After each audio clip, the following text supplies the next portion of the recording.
My name's Colin Drew. I'm 66-year-old. I'm semi-retired, a part-time energy consultant. I've had a problem with my knee going back for 30 years. Started off with a rock climbing accident. I would have probably done better to break my leg, but unfortunately what I did was damage the cartilage. Over the next 10 years I had 2 knee operations, on both occasions just to clean the knee up. I have managed then for the next 20 years, partly by using a combination of braces to enable me to keep doing sport. But over the last year I've started to have difficulty walking any distance without great pain, and my leg had gone to the stage where it was very, very bowed, and I made the decision that now was the time to have a knee replacement, so I hopefully can carry on doing sport. I knew of Mr McMinn through a colleague who had a hip operation, and due to the fact that my colleague had had such good results, I felt he was the man to come to. Particularly as I'd been to other consultant and who said yes, I could have a knee replacement, but all the sport that I do, I would have to stop. I actually snow ski and water ski, those are the sports. And when I came to see Mr McMinn, that was one of my first questions. Should it be possible to both water ski and snow ski after the operation? And the answer was yes. The operation was 8 weeks as yesterday. So far my progress has been very, very good. A lot of the strength has come back into the knee.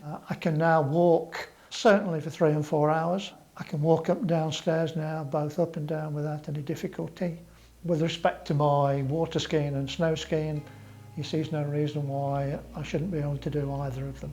For water skiing, obviously I want to water ski before the end of the season. With respect to snow skiing, I'm hoping to snow ski next year.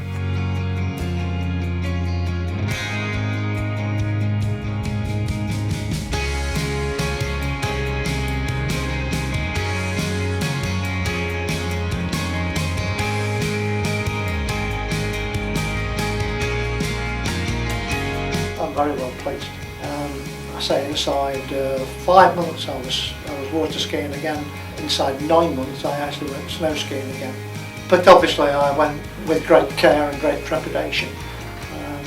At the end of it I was highly delighted. And I'm now, at the start of the summer, I've now just started water skiing again, and hope to be able to try and improve a little bit and get me back to where I was before. One of the major differences since the operation is that I can now put my legs together and my knees will touch. Before the operation, the right knee was bent in such a way that I could actually put 3 fingers between my 2 knees. My leg has now been straightened following the operation, which, so they tell me, makes me look 10 years younger.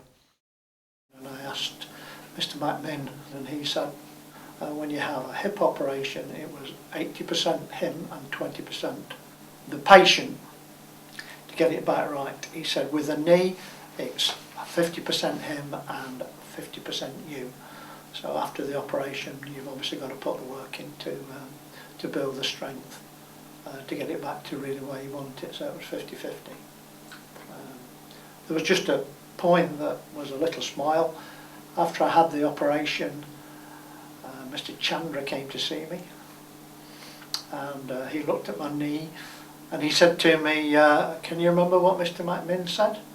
And I said, yeah, about 50% him and 50% me. He said, yeah. He said, Mr McMinn's done his 50%. Immediately after the operation, to get the most out of your knee, what you need to do is you need to go to a physio, you need to find out what you've got to do to build the strength up, and then you've got to start working at it. I don't know whether I'm a slight eccentric, but what I did was I used to set the alarm every hour, and every hour I would do the exercises. I would probably say inside 2 weeks I'd managed to virtually get rid of the crutches, and I could walk reasonably well. from there, what I did, I bought a static trainer to fit on my bike, to basically to build up the strength in the knee, but also to increase the bend.